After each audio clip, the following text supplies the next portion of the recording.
예, 다행스럽게도 이틀째 메르스 사망자가 나오지 않고 있습니다. 하지만 아직 감염 경로가 뚜렷하지 않은 확진자가 있고 가족 간 감염으로 추정되는 사례도 발생했습니다.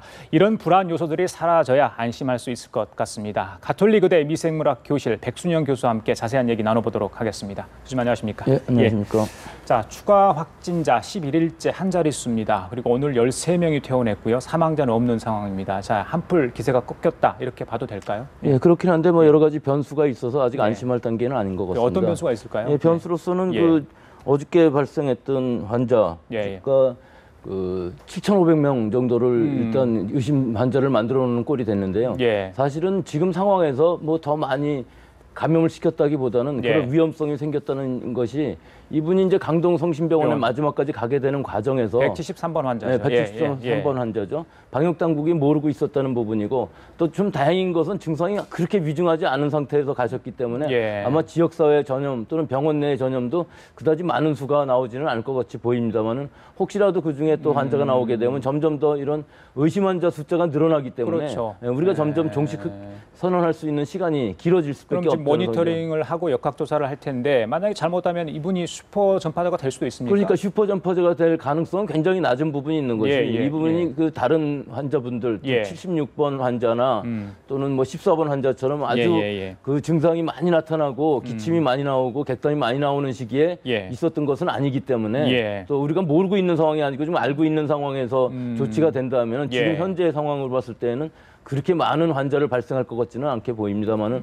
아직도 그 우리 방역 당국이 이런 역학조사 부분이 좀 역학조사관이 너무나 한정되어 있는 숫자이기 때문에 지금 이 많은 환자들을 전부 조사를 해서 정밀한 역학조사를 할 수가 없는 부분이 있어서 아마 그 빠져나가는 분이 생기는 것 같습니다. 아, 그래요? 교수님, 오늘 나온 삼성서울병원 확진자 25일 만에 확진 판정을 받았다고 합니다. 이 최대 잠복기를 10일 이상 뛰어넘는 건데 잠복기 재현 논란 계속되고 같아요. 뭐가 문제입니까? 이게? 예, 그게 지금 5월 27일에서 29일 사이에 그 14번 환자로부터 직접 감염이 됐다고 지금 역학조사로 나오는 결과인데요. 이 환자뿐만 아니라 대부분의 환자들이 그 역학조사 자체가 완전히 정밀하게 이루어지질 않기 때문에 지금 14번 환자가 80몇 명 80수명을 지금 감염시키고 있는 상황으로 되어 있는데 그 중간에 분명히 어떤 과정에서 예를 들어서 그 137번 이성 요원이라든지 이런 분들이 137번은 사실은 이 환자는 그 다른 분한테 전혀 감염을 시키지 않았다고 지금 알려져는 있지만 그 부분이 과연 그 역학조사관이 확실하게 모든 증거를 가지고 얘기를 하고 있는가 하는 것이 문제이기 때문에 그런 부분이 만약에 확실치 않다고 그러면은 이런 잠복기 부분도 불확실하게 되는 것이죠. 감염 경로하고 잠복기하고는 지금 밀접한 관계가 있습니다. 이것이 우리나라의 지금 역학조사관이 뭐 약 한 7, 80명 정도 더 요새 새로 보충이 돼서 많은 분이 들어오긴 했지만 이분들이 사실은 전문성이 있는 분들이 아니거든요. 교수님, 저희들이 이제 역학조사가 좀 부실했다, 제대로 이루어진다 이런 이야기를 하다가 이제 중단이 됐었는데 가족 감염 175번 환자 이야기가 지금 나오고 있습니다. 이 부분도 그 역학조사에서 좀 문제가 비롯된다고 보면 될까요? 그렇죠. 그 감염원이 확실치 않게 되기 때문에 이분인 경우는 아마 확실한 것 같습니다. 병원에 그 간 적이 없기 때문에 가족 감염이라는 게 확실히 나온 것 같은데 그 중동에서의 데이터에서 보시다시피 우리가 충분히 가족 감염은 의심할 수가 있었고 또 가족 감염이라는 것이 그렇게 아주 엄격하게 지켜지는 그 매뉴얼에 의해서 지금 되고 있지가 않기 때문에 여러 가지 그 기구들의 살균이라든지 또는 각방을 쓰는 그 부분들 아무래도 접촉은 일어날 수밖에 없는 상황이니까 만약에 그 의심 환자가 자기도 모르는 사이에 증상이 나타나고 증상이 어느 정도 발전되게 되면 감염 위험성이 있기 때문에 대부분 그 시기에 아마 감염이 되는 것 같고요. 따라서 그런 매뉴얼들을 잘 지키고 또 이런 살균이라든지 이런 것들을 잘 함으로 해서 우리가 가족 감염을 막을 수가 있을 것 같고요. 앞으로도 아마 가족 감염에 대해서는 그 케이스가 좀 나올 것 같습니다. 아, 그래요? 그 방금 이제 보건복지부 발표 중에 오늘 확진 환자 강릉 의료원 간호사 있었잖아요. 보호 장구를 착용을 했는데도 이제 감염이 됐다 그런 이야기를 분명히 방금 했거든요. 그래서 어떻게 감염이 됐는지 확인을 좀 해봐야 되겠다는데 의료진들 지금 계속해서 감염이 되고 있어요. 왜 이런 일이 자주 벌어지는지 모르겠습니다. 그 지금 보통 이 환자 의심 환자인 경우 또 확진이 되고 나면은 레벨 D 정도의 보호구를 착용하고 하고 있는데 이것은 이제 완벽한 그 보호 장비라기보다는 그 매뉴얼을 잘 지켜서 하면 이걸로 충분하다는 WHO의 권고 기준에 의한 것이기 때문에 그 매뉴얼대로 잘 수행을 하고 또 잘 처리를 하고 또 예를 들어서 벗을 때 같은 데도 오염이 되지 않게끔 잘 해야 되는데 그런 부분에서 이제 자꾸 오랜 동안 이거를 하다 보면은 좀 매너리즘에 빠질 부분은 분명히 있거든요. 누구든지. 그렇기 때문에 그런 부분에서 좀 허점이 생기면은 순간 부주의하게 순간적인 접촉이 있는 부분은 자기는 모르는 사이에 지나갈 수 있겠죠. 알겠습니다. 그리고 메르스에 대한 연구가 계속 이루어지고 있는 상황인데 1번, 14번 그 외에 슈퍼 전파자로 불린 분들이 꽤 있습니다. 그 5분의 공통점을 좀 알아봤더니 이 증상이 시작되고서 확진 판정을 받기까지 평균 8.2일이 걸렸다고 합니다. 일반 확진 환자는 4.6일, 평균 4.6일이었는데 좀 날이 좀 더 길어요. 이런 이유는 어디에 있다고 보면 됩니까? 이 부분은 우리가 좀 간과하고 있는 부분이 있는 것 같습니다. 일례를 들어서 제일 먼저 1번 환자인 경우에 평택 성모병원에서 굿모닝 병원을 거쳐서 삼성병원으로 오게 되지 않습니까? 그럼 그동안은 메르스라고 진단이 되지 않았던 거거든요. 그리고 이 삼성병원에 와서 진단이 되고 삼성병원에 온 이후로는 메르스 환자가 최초로 생긴 것을 알게 되었고 그때 방역을 잘해서 1번 환자로부터는 2차 감염 환자가 아무도 안 생긴 거죠. 삼성병원에서. 하지만 우리가 모르고 있는 동안에 평택 성모병원에서 많은 환자들이 생긴 거거든요. 그러니까 길어졌고 그다음에 14번 환자인 경우에 이제 서울에 와서 감염이 된 후에 결국은 삼성병원까지 오게 되는데 그다음에도 진단이 안 됐기 때문에 며칠 지나는 동안에 많은 수의 환자를 발생하게 된 거거든요. 또 마찬가지입니다. 그다음에 14번 환자로부터 76번 할머니가 환자가 감염이 되게 되는데 이분도 강동 경희대병원 또 그 건대병원으로 가시는 사이에 모든 그 접촉 경로에 있는 분들을 다 감염시켜서 환자로 만들었습니다. 슈퍼 전파자 이 안에는 지금 나와 있지 않은데 76번 환자는요. 굉장히 심한 증상을 앓고 계셨던 것 같습니다. 그래서 결국은 그 확진이 늦어졌다는 게 아니라 우리가 증상이 일어나는 시기를 지금 모르고 있고 뒤에 가갖고서 확진을 하기 때문에 그 중간에 노출된 그 양이 너무나 많아서 슈퍼 전파자가 된 것이지 모든 환자들이 다 슈퍼 전파자가 될 수 있습니다. 근데 우리가 지금 그거를 잘 막아서 오염이 안 되게끔 또 다른 사람한테 감염이 안 되게끔 하는 조치를 취하기 때문에 슈퍼 전파자로 안 가는 것뿐이지 어떤 환자가 뭐 확진이 길고 증상이 나타나는 시기가 다르고 하는 것이 특징이 있는 것은 아닌 것으로 보입니다. 그래요. 자, 14번 환자는 어제 퇴원을 했습니다. 자기가 슈퍼 전파자인 줄 몰랐다. 이렇게 좀 안타까운 사연을 좀 이야기를 한 것 같은데 1번 환자도 지금 1차에서는 음성이 나왔답니다. 첫 확진자이지 않습니까? 국내.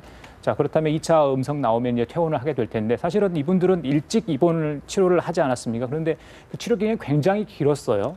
그런 이유는 또 그거는 아니죠. 왜 그러냐면은 이분들이 입원은 일찍 했는지 모르지만 메르스라고 진단받은 건 다 늦었습니다. 그렇죠. 전부 늦었기 때문에 초기부터 이 치료가 제대로 되질 않았던 거죠. 예를 들어 14번 환자인 경우에 있어서는 모든 그 검사 소견, 뭐 CT 소견이나 이런 것들이 전부 세균성 폐렴이라고 생각을 했기 때문에 담당 선생님들이 그렇기 때문에 세균성 폐렴에는 항생제가 듣는 거거든요. 그러니까 항생제 치료를 하고 이렇게 가다 보니까 결국은 초기 진단이 안 됐기 때문에 굉장히 그 치료 기간이 길어지고 위중하게 된 이런 상황이죠. 즉 이 바이러스는 초기에 잘 진단을 해서 잘 치료를 하면은 위중한 아주 막중한 기저 질환이 없는 한 굉장히 그 예후가 좋을 것으로 보는데 뭐 그렇지 않은 경우도 35번 환자인 경우는 좀 여러 가지 스트레스나 이런 것 때문에 아마 좀 위험한 것 같긴 합니다만 예외는 있을 수 있지만 대부분은 그런 기저 질환들이 있고 또 오늘 그 환자 중에 한 분은 그 결핵 얘기를 지금 하고 있는데요. 우리나라에 결핵 환자가 상당히 많이 있거든요. 그래서 이런 결핵과 이 바이러스의 감염과의 연관관계가 아직까지 밝혀지고 있지 않은데 이것이 지금 역학에서 우리 지금 나온 환자들 중에서 과연 결핵에 감염되어 있는 분이 몇 분이나 되는가 하는 것도 아마 굉장히 흥미로운 일이 될 것 같습니다. 이제 많은 분들이 속속 완치돼 퇴원을 하고 있는데 그분들의 메르스는 치유했지만 이 마음의 병을 얹고 있는 것 같아요. 주변에서 오히려 차가운 시선을 보내고 있다고 그래요. 그러다 보니까 굉장히 마음적으로 힘들다 이런 이야기 했는데 주변에서 좀 도와줘야 되지 않을까 싶은데요. 특히 14번 환자분 같은 경우는 자기가 14번이라고는 절대로 생각을 안 했겠죠.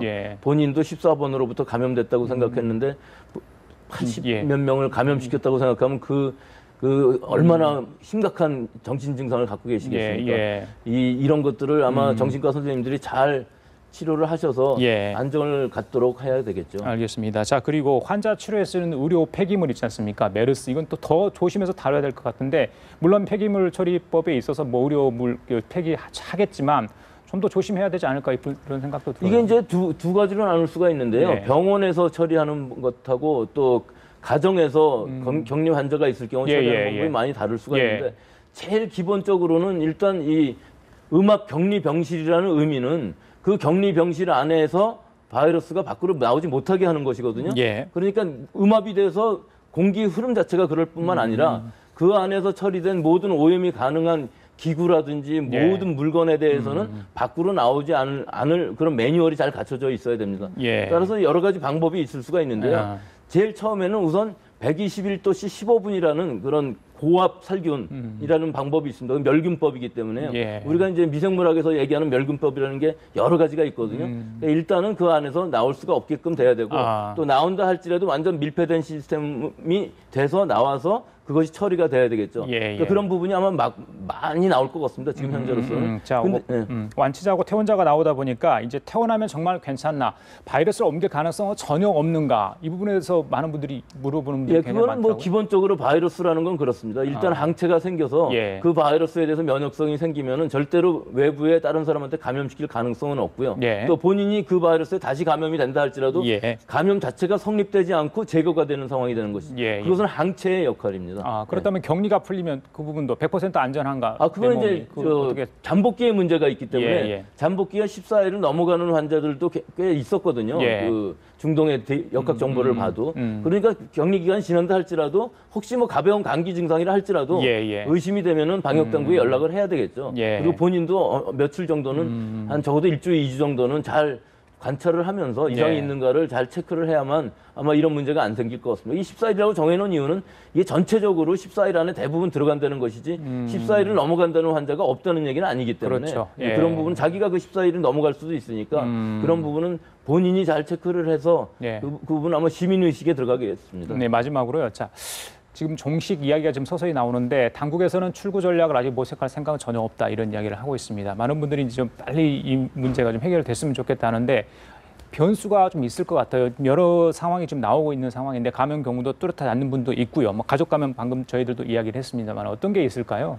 그래서 현재로 봐서는 지금 삼성병원이 그 연장한 건 아주 잘한 것 같습니다. 그래요? 거기서도 계속 지금 나오고 있기 때문에 맞습니다. 오늘도 한 명 나왔죠. 오늘도 한 명 나왔고 뭐 거의 지금 5월 말인데 지금 6월 말경에 거의 한 달 정도에 가까운 시기에 나오는 걸로 봐서는 꼭 지금 그 케이스는 정확하게 뭐 얘기는 할 수 있습니다만 14번으로 역시 좀 앞으로도 여러 가지 변수가 구리에서 나온 경우도 있고 지금 강동 성심병원의 경우도 있고 이런 변수들이 아직 확정되지 않았기 때문에 앞으로 이게 꼭 안심할 만한 산발적으로 계속 나올 수 있다. 산발적으로 계속 나오는데 이 대유행이 나올 확률은 굉장히 적지만 산발적으로 이것이 없어져야만 그 마지막 환자가 치유가 되고 종식 선언을 한 달 후에 할 텐데 이 부분이 아직은 그 부분까지도 못 간 것 같습니다. 환자가 아직도 계속 발생을 하고 있기 때문에 이런 부분은 아직 안심할 부분은 아니라고 생각을 합니다. 그래요. 알겠습니다. 자, 지금까지 백순영 가톨릭의대 교수와 함께 얘기 나눠봤습니다. 말씀 잘 들었습니다. 감사합니다.